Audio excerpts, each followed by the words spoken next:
오늘도 수요 기도에 오신 여러분 주님의 이름으로 사랑하고 축복합니다. 우리 앞뒤 자리에 계신 분들에게 그렇게 인사할까요? 사랑합니다. 축복합니다.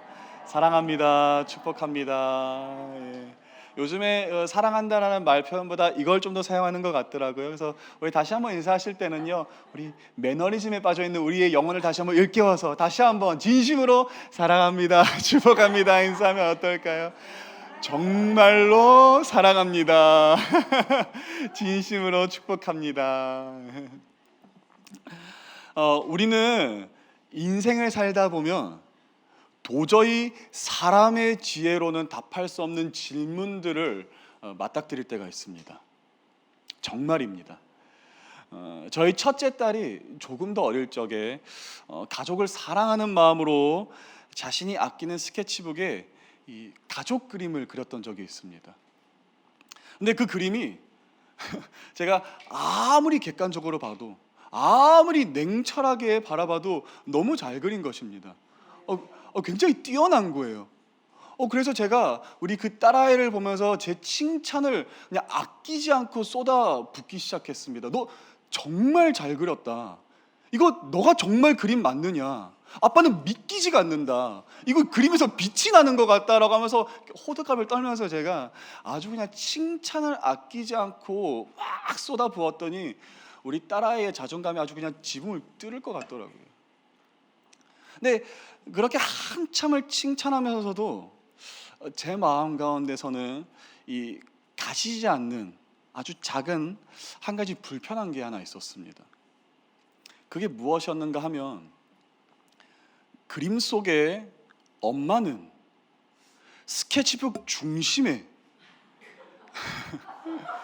굉장히 크고 아름답게 그렸는데, 심지어 엄마는 여러 가지 색깔로 칠한 드레스로 치장하고 목에는 진주 목걸이에 두 발에는 빛나는 구두까지 그려가며 예쁘게 꾸몄는데, 아빠는 마치 그림을 다 그리고 나서 보니 아빠 그리는 거 깜빡했다, 뭐 이런 식으로 급히 그린 듯한 느낌이 너무 강하게 드는 것입니다. 심지어 저는 색칠도 안 했어요.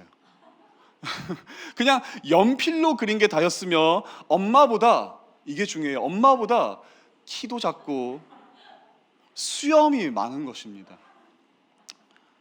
실제로 저는 키가 130cm보다 좀 더 큰 173cm거든요. 근데 우리 아내는 저보다 아주 그냥 조금 더 큰, 육안으로는 식별이 되지 않을 정도로 조금 더 큰 175cm입니다. 저보다 조금 더 큽니다. 그래서 수치로 따져봤을 때 저보다 확실히 키가 더 큰 것이 사실입니다. 부정할 수 없는 현실입니다. 그런데 당시 그 그림을 그렸던 우리 딸 아이의 나이가 이제 막 5살밖에 되지 않았는데, 그 5살밖에 되지 않았던 우리 딸이 그 수학적 사실을 지식적으로 인지하고 보다 사실적인 그림을 그리기 위해, 엄마는 아빠보다 키가 크니까 내가 그림을 그릴 때 아빠가 엄마보다 작게 그려야겠다, 이런 마음을 품고 그리지는 않았을 거지 않습니까? 도대체 어떤 이유에서 엄마는 스케치북 중간에 크고 아름답게 그리고 아빠는 저 구석탱이에 작고 연필로만 그렸는지 너무 궁금한 겁니다. 그래서 제가 참을 수 없어서 우리 딸아이에게, 물론 웃는 표정으로, 한번 물어보지 않았겠습니까? 하엄아, 아빠는 왜 작을까? 물어봤습니다. 근데 딸은 그런 제 질문에 오히려 아주 간단하고 굉장히 차가울 정도로 쿨하게 대답했습니다. 아빠가 그냥 더 작잖아. 아니, 저는 굉장히 조심스럽게 딸아이를 배려하는 심정으로 이 아이가 상처를 받지 않도록 좀 조심스럽게 물어봐야겠다라고 생각을 해서 조심스럽게 하엄아, 웃으면서 왜 아빠는 작게 그렸을까라고 했더니 너무나도 간단하게 쿨하게 아주 차가울 정도로 아빠가 더 작잖아 라고 대답하는 것을 듣고 상처를 받았습니다. 쇼크였습니다. 이건 분명 엄마가 가르친 게 분명하다 라고 확신했습니다. 사실 제가 상상했던 답안은 하마 왜 아빠는 작게 그렸을까라고 했을 때 아빠 죄송해요, 잘못 그렸어요, 실수였어요, 아빠 사랑해요, 뭐 그런 선상의 답을 예상했는데 전혀 제가 예상치 못했던 답변, 아빠가 그냥 더 작으니까 라는 답변을 듣자 너무 당황스러운 것입니다. 그래서 아무 말을 못하고 있었는데, 그러나 그런 제 딸은 그렇게 당황해야 하는 아빠에게 쉴 틈조차 주지 않고 다시 되묻더라고요. 그런데 아빠는 왜 키가 작아?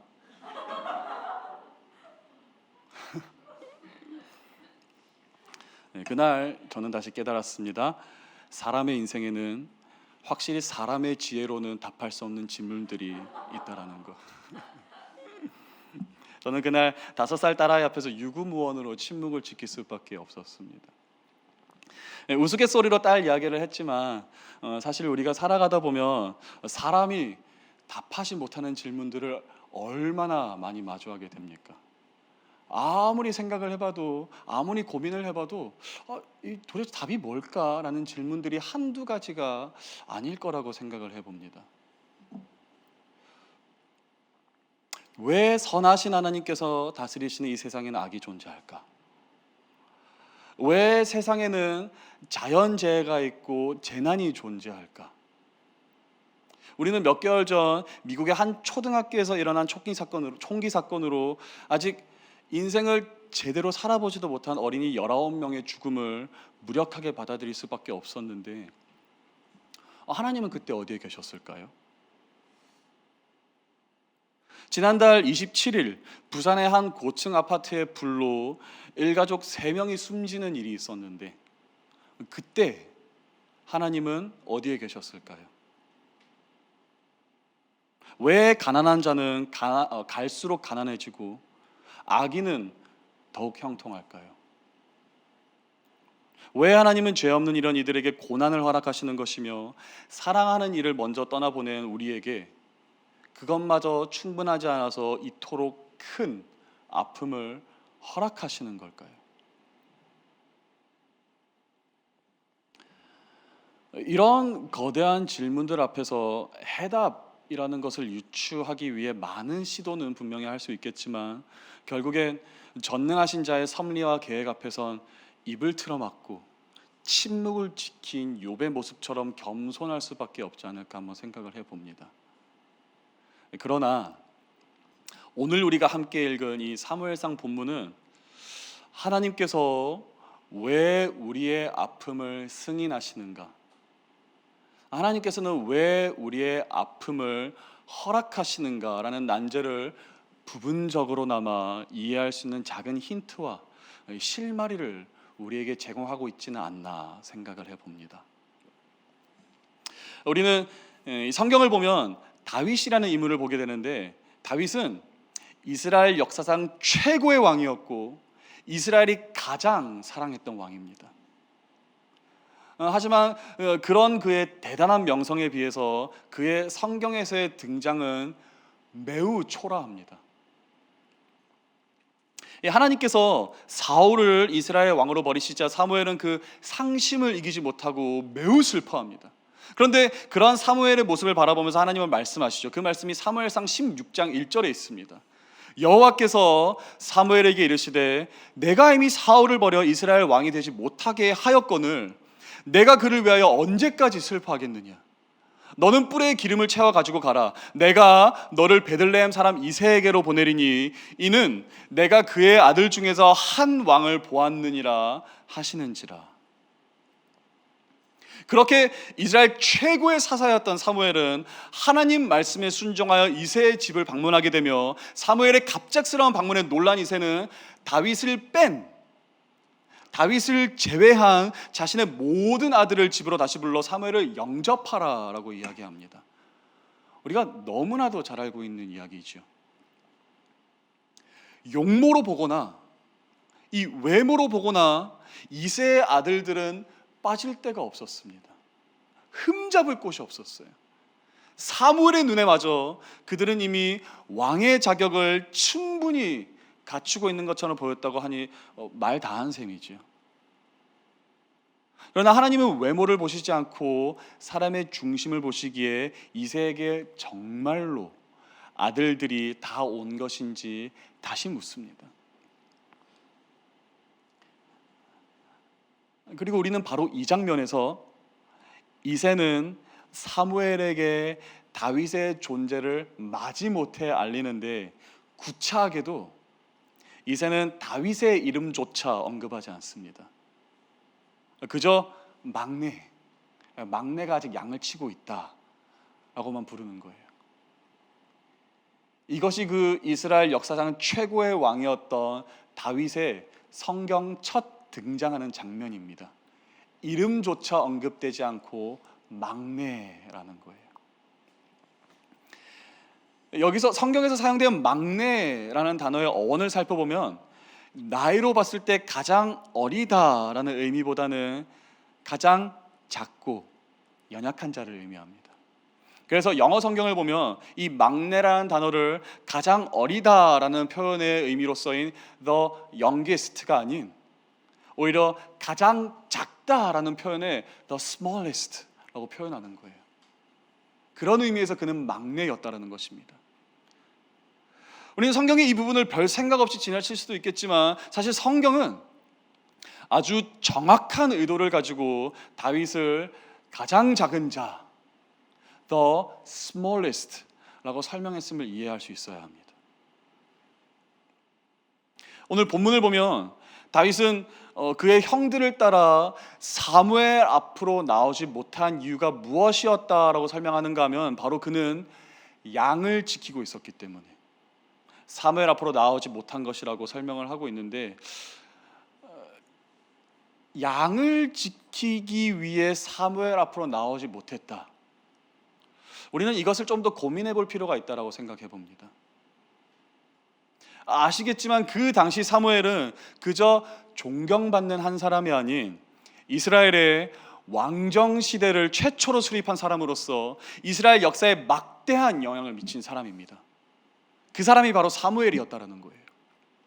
그는 사울이라는 왕의 머리 위에 능히 하나님의 이름으로 기름을 붓는 자였기에 이스라엘 모두가 사무엘을 알았으며 이스라엘 모두가 사무엘을 존경했을 것입니다. 사무엘의 얼굴을 한번 보고 그를 우리 집에 모셔 대화라도 나눠볼 수 있는 기회를 누린다라는 것은 어떤 것을 의미하는 것이냐면 일생일대의 경험이라는 거예요. 그래서 사무엘상 16장 4절을 보면 사무엘이 베들레헴에 이르렀을 때 그 베들레헴 성읍의 장로들이 떨면서 그를 영접했다라고 하는데, 우리가 이 역사적 문맥을 이해한다면 우리는 그 장로들이 왜 그토록 사무엘이 온다는 소식을 듣고 긴장했으며 떨었는지를 이해할 수 있습니다. 그래서 더 이상하다라는 거예요. 양 지키는 것이 무엇이 그리 중요하다고? 다윗은 사무엘을 보러 가지 않았던 것일까요? 잠시 양들을 그 자리에 두고 온다고 하여서 양들이 다 흩어질 것도 아니며, 흩어진다고 하여도 평생을 그 지역에서 살아오며 평생을 양만 친 다윗에겐 잠시 자리를 비우고 사무엘을 보고 오는 것은 문제라고 부를 수 있는 만한 수준도 아니었을 것입니다. 그런데도 다윗은 왜 그 양들을 버리고 사무엘을 보러 가지 않았던 것일까요?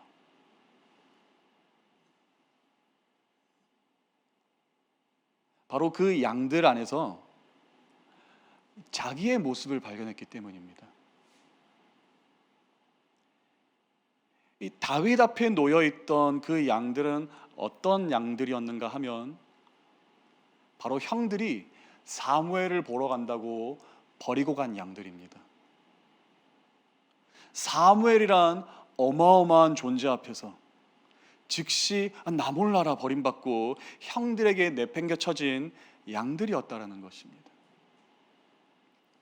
다윗도 분명 사무엘을 보고자 하는 마음이 굴뚝 같았을 것이며 당장이라도 아버지의 집으로 달려가 사무엘을 영접하고 싶은 마음이 컸을 테지만, 그런데도 이상하게 그런 그의 두 발이 그 자리에서 쉽사리 떨어지지 않았던 이유는 무엇인가 하고 살펴보았더니 바로 형들에게 버림받은 그 양들의 모습 속에서, 그 양들의 처량한 모습 속에서 자신의 모습을 보았다라는 것입니다.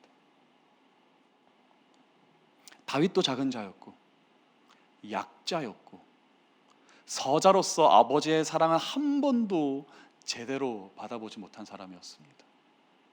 근데 마치 아버지께 철저히 무시당한 자신의 모습처럼 버림받고 잊혀진 그 양들의 모습을 보니 차마 그곳을 떠나지 못하겠던 것이었던 것이죠. 우리는 바로 이 사건을 통해 성경은 왜 다윗을 처음부터 소개할 때 the smallest, 막내, 약자, 아픔을 아는 자라고 소개한 것인지를 알 수 있습니다.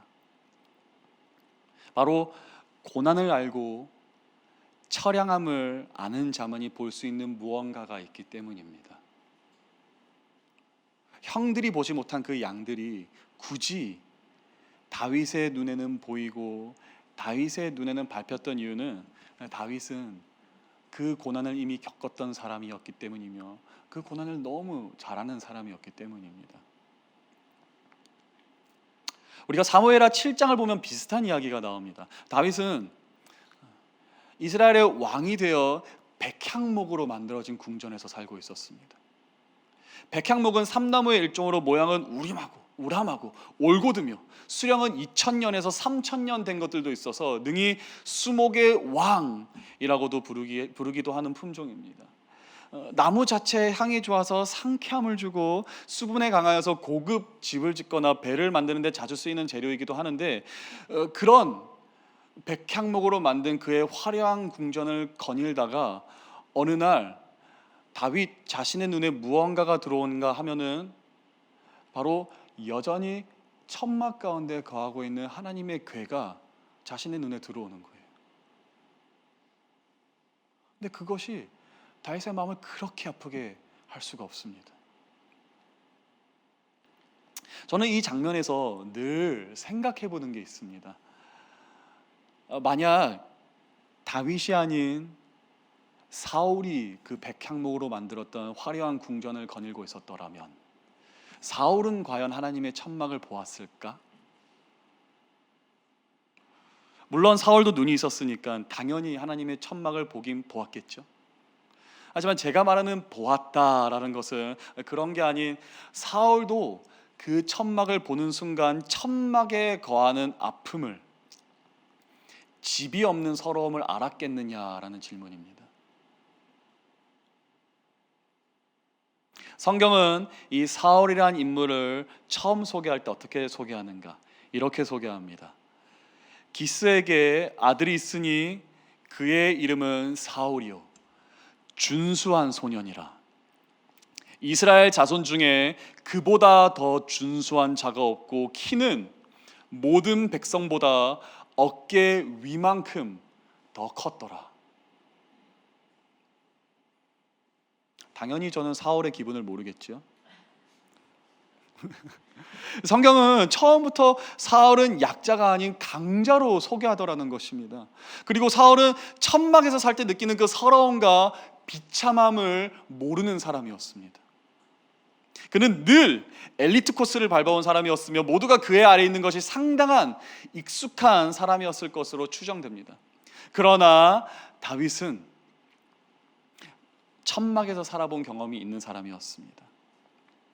다윗은 목숨을 건지려고 동굴로 도망하여 비참하게 살아본 경험이 있는 사람이었기 때문에 집이 없는 서러움을, 그 비참함의 아픔과 고난을 굉장히 잘 아는 사람이었다는 것입니다. 어쩌면 그렇기에 백향목으로 만들어진 그의 궁을 거닐다가 여전히 천막 가운데 거하시는 하나님의 궤를 보자 다윗은 그토록 가슴 아파했던 것일지도 모르겠네요. 그날 그가 보았던 그 하나님의 천막에서 자신의 아픔을 보았던 것입니다. 여러분 혹시 일식 현상을 경험해 본 적 있으십니까? 보통 일식이라고 하면 먹는 것을 생각하는데 그 먹는 일식 말고 우리 자연 현상 중에 일식이라고 있습니다. 어떤 것이냐면 이 지구와 태양이 있으면은 그 지구와 태양 사이에 달이 끼어들면서 대낮이 갑자기 어둡게 변하는 현상을 일식이라고 부르거든요. 근데 일식이 일어나면 굉장히 기분이 이상해진다고 합니다. 원래는 밝고 앞이 잘 보여야 할 시간에 갑자기 어두워지니, 원래는 앞이 잘 보여야 하고 내가 가는 길이 내 눈앞에 놓여 있어야 하는데 갑자기 어두워지고 잘 안 보여지니 기분이 상당히 우울해지더라는 것입니다. 그런데 이 우울한 일식을 통해서만 볼 수 있는 태양의 현상이 있는데, 그것을 바로 우리가 무엇이라고 부르는가 하면은 바로 코로나라고 부릅니다. 이 코로나라는 단어를 원어를 살펴보면 라틴어로 왕관이라는 뜻도 있지만 요즘에는 바이러스로 더 잘 알려져 있기도 하죠. 그 이유는 이 바이러스에 왕관이 씌어져 있는 것 같이 생겼다라고 해서 코로나라는 단어를 쓰는 것입니다. 근데 또 한편으로는 이 코로나는 태양 주위에서 뿜어나는 플라스마 대기라고 있습니다. 이 태양에서 뜨거운 열기가 팡팡 쏟아져 나오는데 그 태양의 플라스마 대기가 마치 태양의 아름다운 왕관처럼 생겼다고 해서 그것도 코로나라고 부르더라는 것입니다.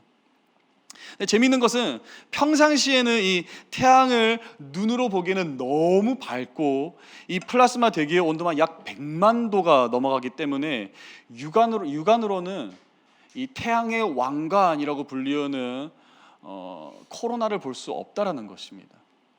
만약 봤다라면 태양이 너무 밝기 때문에 우리 각막에 심각한 손상을 입겠죠. 그래서 보통 연구원들도 태양의 밝기를 강제로 낮춰주는 특수 장비를 사용해야만 이 코로나를 연구하고 관측할 수 있어서, 사실 이 코로나라는 우주의 신비는 일반인들이 평소에는 접하기 어려울 수밖에 없는 것이 당연합니다. 그러나 이런 특수 장비를 사용하지 않고도 코로나를 볼 수 있는 방법이 아주 없는가라고 물으신다면 또 완전히 그런 것은 아닙니다. 여러분과 저와 같은 일반인들도 이 코로나의 신비를 우리의 두 눈으로 직접 목격할 수 있는데, 그것이 바로 일식이 일어날 때라는 것이에요. 우리의 앞길을 밝혀주고 우리의 빛이 되어주는 태양이 조금 어두워질 때, 그제야 우리는 코로나의 아름다움을 발견할 수 있다는 것입니다. 생각해보면 우리 인생에도 일식의 현상을 체험할 때가 가끔 있습니다. 분명히 나는 지금 행복해야 하고 즐거워야 하고 웃을 수 있어야 하는데 갑자기 내 인생에서 빛이 사라지고 태양이 사라져 마치 내 인생 전체가 어두워지고 앞이 보이지 않는 절망감만 느껴질 때가 있습니다. 그렇지 않습니까? 그러나 그때 우리가 기억해야 하는 것이 반드시 있습니다. 우리의 삶이 어두워져야만 비로소 볼 수 있는 아름다움이 있다라는 것. 마치 태양의 빛이 사라져야만 비로소 발견되는 코로나의 아름다움처럼 말입니다. 형님들이 버리고 간 양들이 완전히 버림을 받지 않았던 이유는 버림받음의 아픔을 잘 아는 다윗이 있었기 때문이고, 그런 다윗이 하나님의 성전을 지어야겠다라는 그 놀라운 생각을 할 수 있었던 이유도 그가 유랑의 처절함을, 집 없는 자의 서러움을 잘 알았기 때문에 가능했던 것입니다. 지금 당장은 왜 나에게 이런 아픔을 허락하시는지, 왜 나에게 이런 고통을 허락하시는지 이해가 가지 않을 수 있지만, 지나고 나서 보니 하나님께서는 나의 아픔을 통해 우리 사랑하는 이들의 사랑하는 그 상한 마음을 고치시더라는 것입니다. 필요 없고 쓸모없다고 생각한 나의 절망이 누군가에게는 인생을 위로하고 인생을 살리는 하나님의 음성으로 사용되더라는 것입니다. 어쩌면 하나님께서 우리 삶 가운데 고난과 어려움을 허락하시는 이유는 절대 우리가 미워서가 아닌, 우리 인생의 무관심에서도 아닌, 오직 고난의 순간에서만 보고 알 수 있는 아름다움이 존재하기 때문이 아니겠습니까? 그렇기 때문에 오늘 우리가 간절히 구하며 기도해야 할 것은 하나님, 광야를 피하고 고난의 순간을 피하게 해달라는 기도가 아닌, 고난의 순간에 거할지라도 그 코로나의 아름다움을 놓치지 않을 두 눈을 위해 기도해야 할 것은 아니겠습니까? 광야를 지나며라는 찬양이 있는데 작년부터 제가 제 입술로 가장 많이 부는 찬양이기도 합니다. 근데 가사가 참 좋습니다. 가사가 이렇습니다. 왜 나를 깊은 어둠 속에 홀로 두시는지, 어두운 밤은 왜 그리 길었는지, 나를 고독하게, 나를 낮아지게, 세상 어디도 기댈 곳이 없게 하셨네. 광야에 서 있네. 주님만 내 도움이 되시고 주님만 내 빛이 되시는 광야, 주님 손 놓고는 단 하루도 살 수 없는 곳 광야에 서 있네. 코로나 바이러스가 다시 유행할 것 같아 주위에 어려움을 겪는 분들이 다시 한 명 한 명 늘어나는 것 같습니다. 어제만 해도 우리 교우들 중에서 코로나로 고생하시는 분들이 많이 연락이 오셨습니다. 근데 사실 꼭 코로나가 아닐지라도 인생의 다사다난함으로 우리는 늘 건강의 어려움, 경제의 어려움, 영적 정체기를 앞에 두고 벗어나지 못하는 것이 사실인데 어쩌면 우리는 지금 모두가 광야에 서 있는 것일지도 모르겠습니다. 그러나 사랑하는 여러분, 그 광야의 거대함 앞에서 내가 무력하고 무기력하게 느껴질지라도 오늘도 광야에 서 있는 우리를 하나님은 버리지 않으셨습니다. 오히려 그는 광야에 서 있는 우리를 사용하여 그의 위로의 음성이, 그의 사랑의 손길이 아직 그를 발견하지 못한 자들에게도 미치도록 우리를 그의 빛과 소금의 역할로 사용하실 줄로 믿습니다. 그러므로 오늘 말씀에 힘입어 괴로움과 고난으로 무너진 우리의 영혼을 다시 한번 일으켜 세우는 시간이 될 수 있기를 주님의 이름으로 축복합니다. 우리의 약함을 통해 완전케 하시는 그 하나님을 기대하는 마음으로 다시 한번 고난으로부터 눈을 들어 오늘도 우리의 인생을 통하여 일하시는 주 하나님을 보고 경험하실 수 있기를 주님의 이름으로 축복합니다.